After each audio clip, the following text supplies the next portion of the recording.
نحمده ونصلي ونسلم على رسوله الكريم اما بعد فقد قال الله سبحانه وتعالى في كلامه المجيد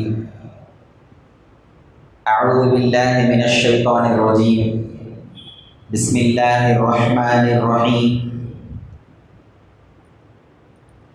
قد كان لكم آية في فئتين التقتا فئة تقاتل في سبيل الله وأخرى كافرة يرونهم مثليهم رأي العين والله يؤيد بنصره من يشاء إن في ذلك لعبرة لأولي الأبصار صدق الله العظيم. وقال تعالى في شأن حبيبه إن الله وملائكته يصلون على النبي يا أيها الذين آمنوا صلوا عليه وسلموا تسليما اللهم صل على سيدنا وشفيعنا ونبينا وحبيبنا ومولانا محمد وعلى آله وأصحابه وبارك وسلم.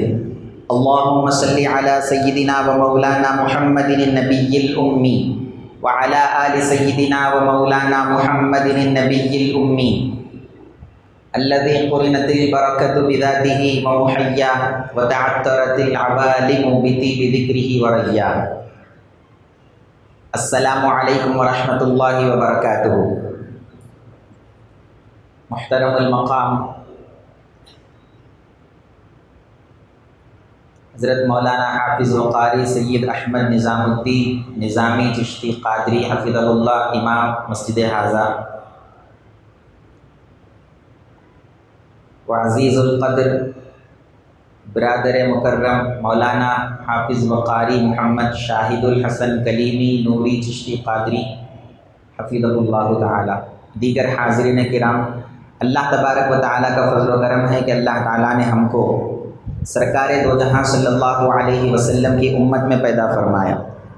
اللہ نے ہم کو آج تک زندہ رکھا اور ہم کو امام الاولیاء سلطان ولایت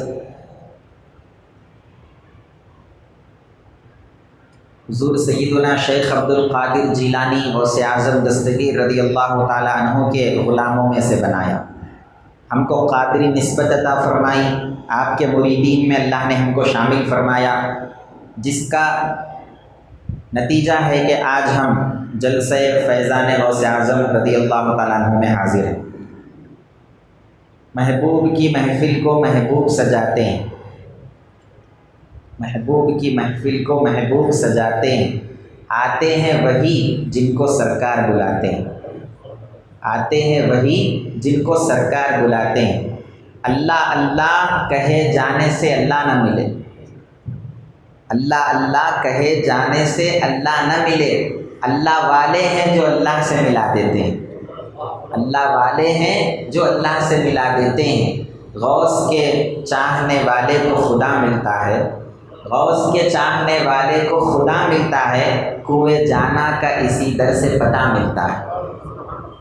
مسلسل 3 دن سے ہم فیضان غوث اعظم رضی اللہ تعالیٰ عنہ کے دروس آپ کے سامنے لے کر حاضر ہیں.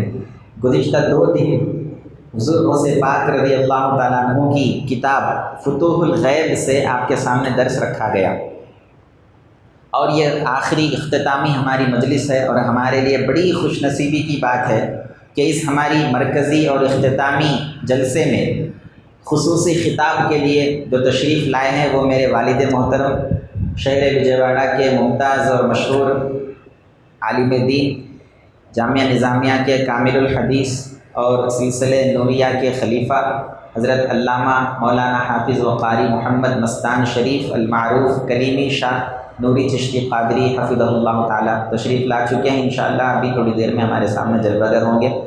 ہمارے لیے بڑی خوش نصیبی کی بات ہے کہ ہم کو وقت ملا اور آپ سے کچھ ہم کو استفادے کا موقع ملا. اصل تو ہم کو حضرت قبلہ سے سننا ہے، مختصراً چند باتیں آپ کے سامنے رکھ کر. آپ تو مجھ سے فقیر سے ہمیشہ سنتے رہتے ہیں، ابھی میرے بھائی سے بھی آپ نے سماعت فرمایا، امام صاحب سے بھی سماعت فرمایا. اللہ تبارک و تعالیٰ ہر ایک کو جزائے خیر عطا فرمائے.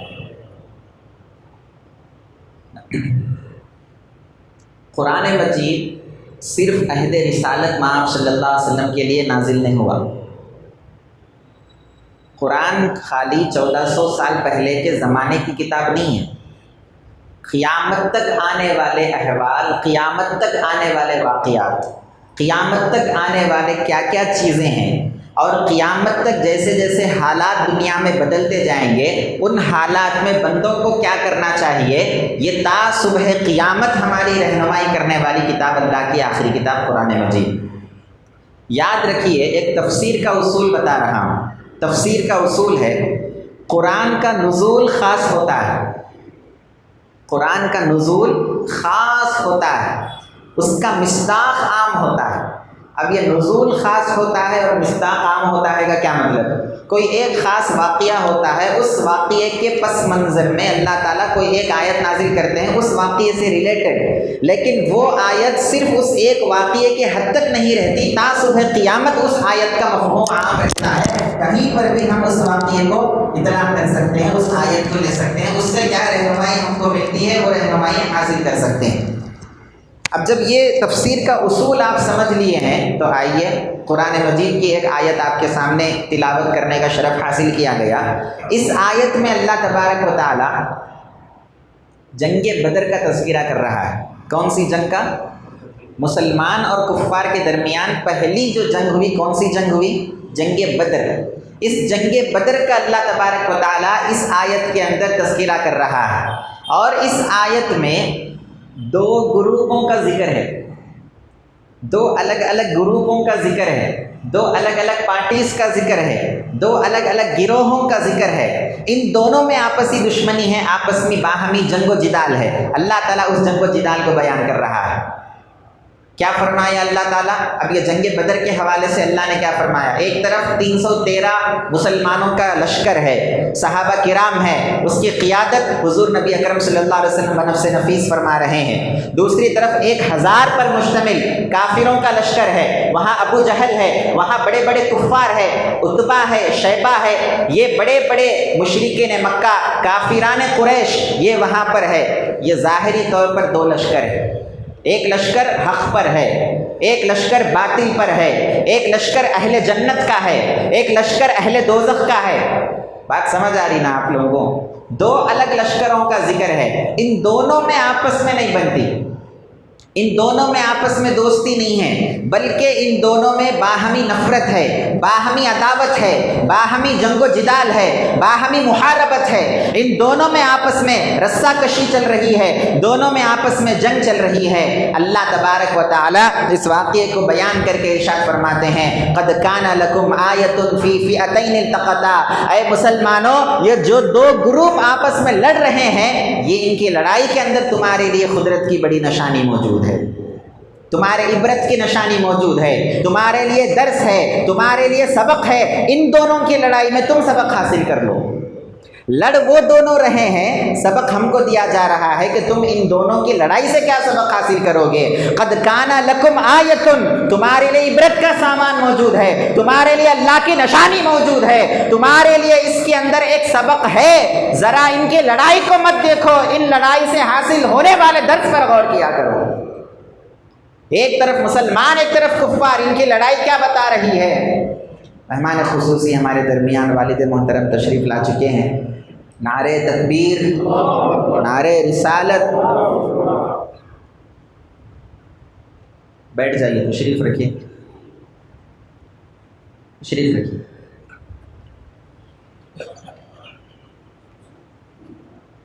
درود شریف پڑھی ایک مرتبہ. اللہم صلی علی سیدنا شفیعنا حبیبنا مولانا محمد وعلی آل سیدنا مولانا محمد مبارک وسلم. والد محترم تشریف لا چکے ہیں. مختصراً آپ کی خدمت میں چند باتیں رکھ کر بات ختم کروں گا.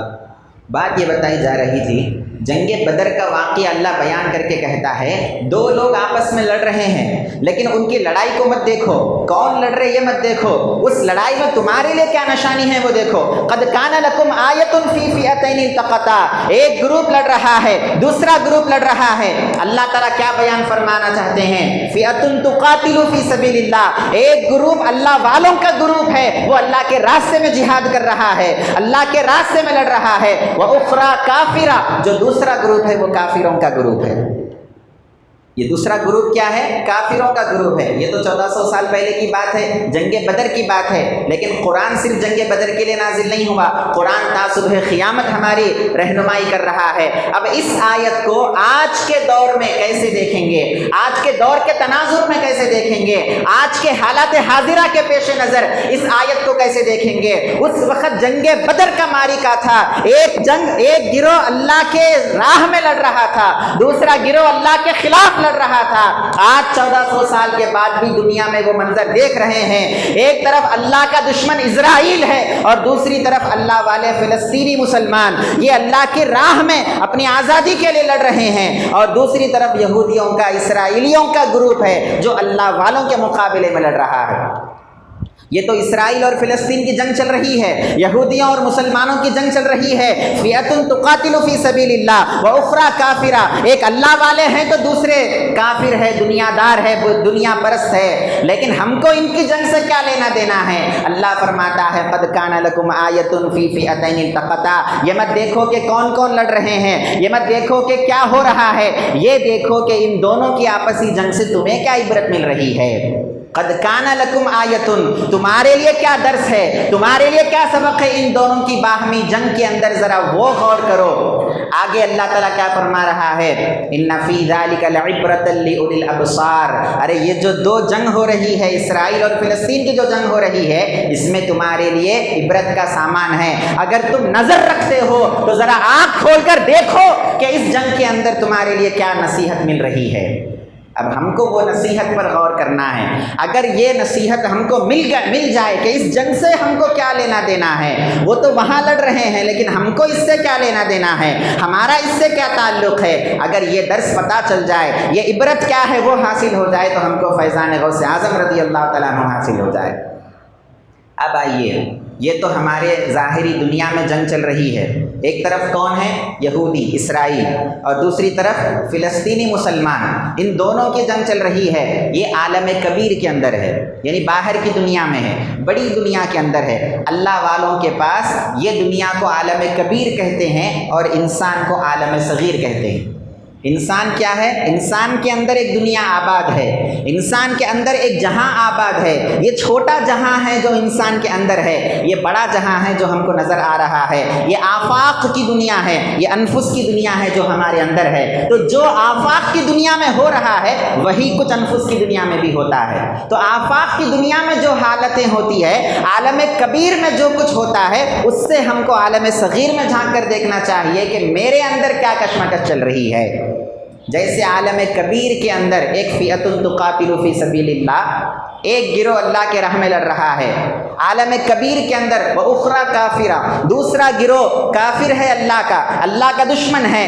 ایسے ہی بالکل عالم صغیر کے اندر ہمارے اپنے اندر بھی دو گروپ آپس میں لڑ رہے ہیں، ایک مسلمان ہے، ایک کافر ہے۔ وہ کیا گروپ ہے؟ ایک وہاں اسرائیل ہے اور ایک یہاں فلسطین ہے۔ دونوں کا جھگڑا کس کے لیے ہے؟ بیت المقدس کے لیے، مسجد اقصیٰ کے لیے ہے نا۔ مسجد اقصیٰ پر اسرائیل اپنا کلیم کر رہا ہے کہ میں اس کا دعوے دار ہوں، یہاں پر ہمارا ہیکل سلیمانی تھا، یہاں پر ہم مسجد اقصیٰ کو گرا کر ہمارے معبد کو، ہمارے ٹیمپل کو تعمیر کریں گے، اور یہاں مسلمانوں کا دعویٰ یہ ہے یہاں ہمارے آقا و مولا کے قدم مبارک لگے ہیں، لہٰذا یہ تا صبح قیامت ہمارے لیے اللہ کو سجدہ کرنے کی جگہ ہے۔ ایک مسجد اقصیٰ کے لیے اللہ والا بھی لڑ رہا ہے اور اللہ کو نہیں ماننے والا بھی لڑ رہا ہے۔ ایک مسجد اقصیٰ پر اسرائیلیوں کا بھی کلیم ہے، یہودیوں کا بھی کلیم ہے، مسلمانوں کا بھی کلیم ہے۔ دونوں کی آپسی جو جنگ ہے وہ اس مسجد اقصیٰ کے لیے ہے۔ یہ عالم کبیر کی بات ہے، یہ آفاقی دنیا کی بات ہے۔ اب اسی کو ذرا انفسی دنیا میں سمجھنے کی کوشش کریں، اسی کو ذرا عالم صغیر میں اپنے اندر سمجھنے کی کوشش کریں۔ ہمارے اندر عالم صغیر میں انسان کے اپنے وجود کے اندر بھی ایک اسرائیل ہے، ایک فلسطین ہے، ایک مسجد اقصیٰ ہے۔ ہمارے اپنے اندر کا اسرائیل وہ ہمارا نفس ہے، ہمارے اپنے اندر کا اسرائیل وہ ہمارا نفس ہے، اور ہمارے اپنے اندر کا فلسطین وہ ہماری روح ہے۔ یہ نفس اور روح میں آپس میں جنگ چل رہی ہے۔ جیسا اسرائیل اور فلسطین لڑ رہے ہیں، اسی طرح ہماری نفس اور ہماری روح لڑ رہی ہے۔ دونوں میں جنگ چل رہی ہے، محاربت چل رہی ہے، دونوں میں رسہ کشی چل رہی ہے، دونوں کسی ایک چیز کے لیے لڑ رہے ہیں، وہ مسجد اقصیٰ۔ وہ کیا ہے؟ وہ ہمارا قلب ہے۔ ہمارے قلب کے اوپر نفس اپنا تسلط چاہتا ہے، نفس حکمرانی چاہتا ہے، نفس کلیم کر رہا ہے کہ یہ قلب کے اوپر میرا حق ہے، اور ادھر روح کلیم کر رہی ہے کہ نہیں، قلب کے اوپر نفس کا نہیں بلکہ میرا حق ہے۔ اب یہ دو لڑ رہے ہیں، اللہ فرما رہا ہے قد کان لکم آیۃ فی فئتین التقطا، یہ نفس اور روح کی باہمی جنگ میں اے مسلمانوں تمہارے لیے عبرت کا سامان ہے۔ اب دیکھیے اللہ تعالیٰ انسان کو تین چیزیں عطا فرمائیں، ایک انسان کو نفس عطا فرمایا، ایک روح عطا فرمایا، ایک قلب عطا فرمایا۔ نفس جو ہے اس دنیا کی مخلوق ہے، نفس اس دنیا کی شے ہے، خستہ چیز کا نام نفس ہے، گھٹیا چیز کا نام نفس ہے، نفس کے اندر گندی خصلتیں، گندی عادتیں، خراب اخلاق، خراب عادتیں نفس کے اندر، اچھائی کوئی نفس کے اندر پائی نہیں جاتی۔ اللہ تعالیٰ ارشاد فرماتا ہے، حضرت یوسف علیہ السلام کا ارشاد اللہ نقل کر رہا ہے، وما ابرئ نفسی ان النفس لامارۃ بالسوء، ارے میں کبھی اپنے نفس کو پاک نہیں سمجھتا، کیونکہ نفس تو فقط ہمیشہ برائی کا حکم دینے والا ہے۔ تو یہ نفس کیا ہے؟ یہ نفس کیا ہے؟ یہ اسرائیل کی مانند ہے جو ہمارے عالم صغیر کے اندر ہے۔ اور روح کیا ہے؟ روح کے اندر کوئی برائی نہیں ہے، روح کے اندر کوئی غلطی نہیں ہے، روح کے اندر کوئی جو ہے ایسی خستہ چیز نہیں ہے، بلکہ روح اس عالم کی مخلوق ہوتی ہی نہیں ہے، روح اللہ کے پڑوس میں سے آئی ہوئی ایک مخلوق ہے۔ روح اس عالم کی نہیں ہے، روح اس عالم کی ہے جہاں اللہ تبارک و تعالیٰ نے ہمارے باپ کے پیدا ہونے سے پہلے ساری روحوں کو جمع کر کے کہا تھا الست بربکم، اے روحو ذرا بتاؤ کہ میں تمہارا رب ہوں یا نہیں ہوں، ذرا بتاؤ کہ میں تمہارا پروردگار ہوں یا نہیں ہوں۔ سارے انسانوں کی روحوں نے جواب دیا تھا بلا شہدنا، ہاں اے پروردگار ہم اس بات کا اقرار کرتے ہیں بلکہ گواہی دیتے ہیں کہ بے شک تو ہمارا پروردگار ہے۔ تو روح اس دیش سے آئی ہوئی ہے، روح وہاں سے آئی ہوئی ہے، روح یہاں کی نہیں ہے، روح اللہ کے اڑوس پڑوس میں رہنے والی شے ہے، روح اللہ کے پڑوس میں رہنے والی مخلوق ہے۔ روح کو اللہ کا جوار نصیب تھا، صبح شام مولا کے نغمے سنا کرتی تھی، صبح شام مولا سے باتیں کیا کرتی تھی، صبح شام مولا کے دیدار میں مگن رہتی تھی۔ لیکن جب اللہ نے اس روح کو انسان کے حوالے کر کے دنیا کے اندر بھیجا، اب یہ روح کا کیا دعویٰ ہے؟ ایک قلب انسان کے پاس ایسا ہے جو مسجد اقصیٰ کی طرح ہے، مسجد اقصیٰ کی طرح انسان کا قلب ہے، اس کے اندر قلب کے اندر نہ نفس کی صفتیں ہیں نہ روح کی صفتیں ہیں، بلکہ جب اس کے اوپر نفس کا حملہ ہوتا ہے تو نفس کی طرف چلے جاتا ہے، اور جب روح کا غلبہ ہوتا ہے تو روح کی طرف چلے جاتا ہے۔ اب اس مسجد اقصیٰ کو حاصل کرنے کے لیے اسرائیل اور فلسطین لڑ رہے ہیں، یعنی قلب کو حاصل کرنے کے لیے روح اور نفس لڑ رہے ہیں۔ اب ہمارا کام کیا ہے؟ مسجد اقصیٰ کس کو دلائیں گے؟ فلسطینیوں کو دلائیں گے کہ اسرائیل کو دلائیں گے؟ کس کو دلائیں گے؟ اگر مسجد اقصیٰ اسرائیلیوں کو دلا دیے تو وہ ان کا کوئی حق نہیں ہے، حق کس کا ہے؟ فلسطین کا حق مسجد اقصیٰ پر ہے۔ اسی طرح ہمارے نفس کا کوئی حق ہمارے قلب کے اوپر نہیں ہے، ہمارے قلب کے اوپر اگر کسی کا حق ہے تو وہ ہماری روح کا حق ہے۔ اب یہ دونوں کی جنگ میں کیا ہو رہا معلوم ہے؟ کبھی یہ غالب آ رہا، یہ مغلوب ہو جا رہا، کبھی یہ غالب آ رہا، یہ مغلوب ہو جا رہا۔ آپ ایک کیفیت کو اپنے اندر محسوس کرے ہوں گے، کبھی انتہائی اللہ اس کے رسول کی طرف دل لگ جاتا، نمازوں پہ نمازیں پڑھنا دل بولتا، قرآن کی تلاوت کرنا دل بولتا، نفل پڑھتے، صدقہ کرتے، استغفار کرتے، درود کرتے، یہ ایک کیفیت انسان کے اندر۔ کبھی ایک کیفیت ایسی آتی کہ نمازیں بھی چھوٹ جاتی، درود و استغفار بھی چھوٹ جاتا، ذکر سے بھی غافل ہو جاتے، یعنی ایک ہی انسان ہے، کبھی یہ کیفیت غالب آ رہی، کبھی یہ کیفیت غالب آ رہی۔ اس کا ریزن، اس کا سبب کیا ہے؟ ہاں، یہ جو قلب ہے اس کے اوپر جب نفس کا غلبہ ہوتا ہے تو بندہ نفس کی صفات کو اختیار کرتا ہے، اللہ سے دور ہوتا ہے، اور اس قلب کے اوپر کبھی روح کا غلبہ ہوتا ہے تو بندہ عالم ملکوت کے صفات کو اختیار کرتا ہے۔ اب اللہ والے کیا کرتے ہیں؟ فیضان غوث اعظم کیا ہے؟ سلسلہ قادریہ میں داخل ہو کر ہم کو کرنا کیا ہے؟ ہمارے اس قلب کو نفس کے چنگل سے بچا کر روح کے حوالے کرنا ہے، تاکہ ہمارے قلب کے اوپر روح کا رنگ چڑھ جائے، عالم ملکوت کا رنگ چڑھ جائے، ہمارا قلب رہے اس دنیا میں لیکن اس کا تعلق عالم ملکوت سے ہو جائے، رہے اس دنیا میں لیکن اس قلب کے اندر غفلت کا نام و نشان نہ ہو، رہے اس دنیا میں لیکن کوئی دنیا والوں کی صفات ہمارے قلب کے اندر نہ ہو، بلکہ جیسے ہمیشہ فرشتے اللہ کے ذکر میں مصروف رہتے ہیں اسی طرح ہمارا قلب ہمیشہ اللہ کے ذکر میں مصروف رہنے لگے۔ یہ کب ہوگا؟ یہ اس وقت ہوگا جب ہم ان دونوں کی جنگ میں روح کا ساتھ دیں گے اور نفس کا ساتھ نہیں دیں گے۔ تو جب نفس کا ساتھ نہیں دیں گے اور ہمارے قلب کو روح کی طرف لے کر جائیں گے اور روح کی مدد کریں گے، روح کو ہمارے قلب کے اوپر غالب کرنے کی کوشش کریں گے، اس وقت یہ کیفیت ہمارے اندر پیدا ہوگی کہ رہیں گے فرش پر لیکن سارے تعلقات ہمارے عرش سے ہونے لگتے ہیں، تعلقات عرش معلیٰ سے ہونے لگتے ہیں، رہتے ہیں زمین کے اوپر لیکن کیفیتیں فرشتوں والی ہونے لگتی ہے، رہتے ہیں انسان لیکن اندر صفات اور کیفیات فرشتوں کی ہوتی ہے، جیسے فرشتے ہمیشہ اللہ کی عبادت میں رہتے ہیں۔ تو فیضان غوث اعظم کیا ہے؟ اب ہم کو کرنا کیا ہے؟ صرف سلسلے میں بیعت کر لینے سے فیضان غوث اعظم حاصل نہیں ہوتا، ہاں سرکار سے ایک نسبت ضرور حاصل ہو جاتی ہے، یہ ضرور ہے کہ وہ نسبت بھی آڑے وقت کام آ جاتی ہے، اس کا کوئی انکار نہیں ہے، لیکن نسبت کا کام آ جانا ایک الگ بات ہے، سرکار کے راستے پہ چل پڑنا ایک الگ بات ہے۔ راستے پہ کیسے چلیں گے؟ جب ہم حقیقی پیر کی تلاش کر کے، سچے اور کامل پیر کی تلاش کر کے، آج کل ہم پیر کو کیسے دیکھ رہے معلوم ہے؟ کوئی بڑی درگاہ کا سجادہ ہے تو ماشاءاللہ اس کے ہاتھ پہ بیعت کر لو، یہ بڑا اللہ والا ہے۔ کسی بڑی درگاہ کا سجادہ ہونا اللہ والا ہونے کی علامت نہیں ہے، کسی بڑے کی اولاد ہونا اللہ والا ہونے کی دلیل نہیں ہے، اللہ والا وہی ہوتا ہے جس کو اللہ منتخب کر لیتا ہے۔ لہٰذا دیکھیں، تلاش کریں کہ ایسا کون سا علم رکھنے والا شیخ ہے جس کے ہاتھ پر میں بیعت کروں تو میرے نفس سے مجھے چھٹکارا مل جائے اور میرے قلب کی پاکی ہو جائے اور اس قلب کے اوپر نفس کے بجائے روح کا غلبہ ہو جائے۔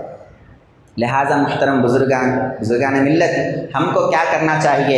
حقیقی فیضان غوث اعظم کہاں مل رہا ہے اس کو تلاش کرنے کی ضرورت ہے، اور جہاں نظر آ جائے کہ ہاں یہاں غوث اعظم کا فیضان مل رہا ہے، یہاں میرے نفس کے پاکیزگی مل رہی ہے، یہاں میرے قلب کی صفائی مل رہی ہے، جب پتہ چل جائے تو وہاں پر ہم کو پھر بیعت کر کے اور اس سلسلے میں داخل ہو کر ہم کو وہاں سے فیضان غوث اعظم لینے کی ضرورت ہے۔ خالی نسبت حاصل کر کے ہم اپنے آپ کو قادری کہلوا کر فیضان غوث اعظم حاصل نہیں کر سکتے۔ اللہ تبارک و تعالیٰ سے دعا کرتا ہوں کہ جو کہا گیا سنا گیا عمل کرنے کی اعلیٰ سے اعلیٰ توفیق عطا فرما، حقیقی فیضان غوث اعظم رضی اللہ تعالیٰ عنہ سے ہم سب کو مالا مال فرما۔ یہاں پر جو انتظام و انصرام کیا گیا ہے، جتنے بھی حضرات اس میں شامل ہیں، اللہ تعالیٰ ان کو جزائے خیر عطا فرمائے، ہمارے یہاں جمع ہونے کو قبول فرمائے، جس مقصد سے جمع ہوئے اس مقصد میں کامیابی عطا فرمائے۔ وما علینا الا البلاغ وآخر دعوانا الحمد للہ۔